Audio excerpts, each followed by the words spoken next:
بغيت نتقاسم معكم واحد الطريقه كانت كديرها الوالده الله يرحمها. راه هذا الشهر غادي تكمل 10 سنين باش مات، الله يرحمها. دعيو معها بالرحمه في هذا نهار الجمعه.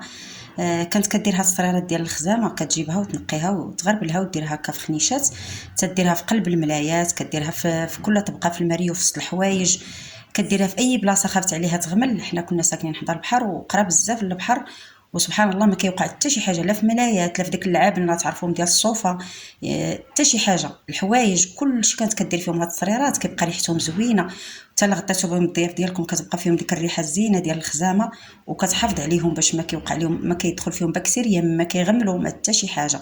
انا دابا شمشت هاد الملايات وغادي نديرهم في قلبهم، كل وحيده غادي نديرها في كل ملايه، غندير في قلبها هاد الخنيشه، هاد الصريره هادي.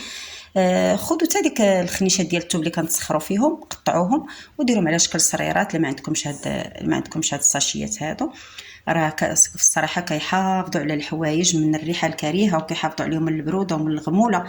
هذه راه احسن طريقه ديروها باش تحافظوا على حويجاتكم في وسط الماريو وملاياتكم واي حاجه خبعتوها لمده طويله. ما تنساوش سوره الكهف وتصليوا على رسول الله في هذا النهار المبارك.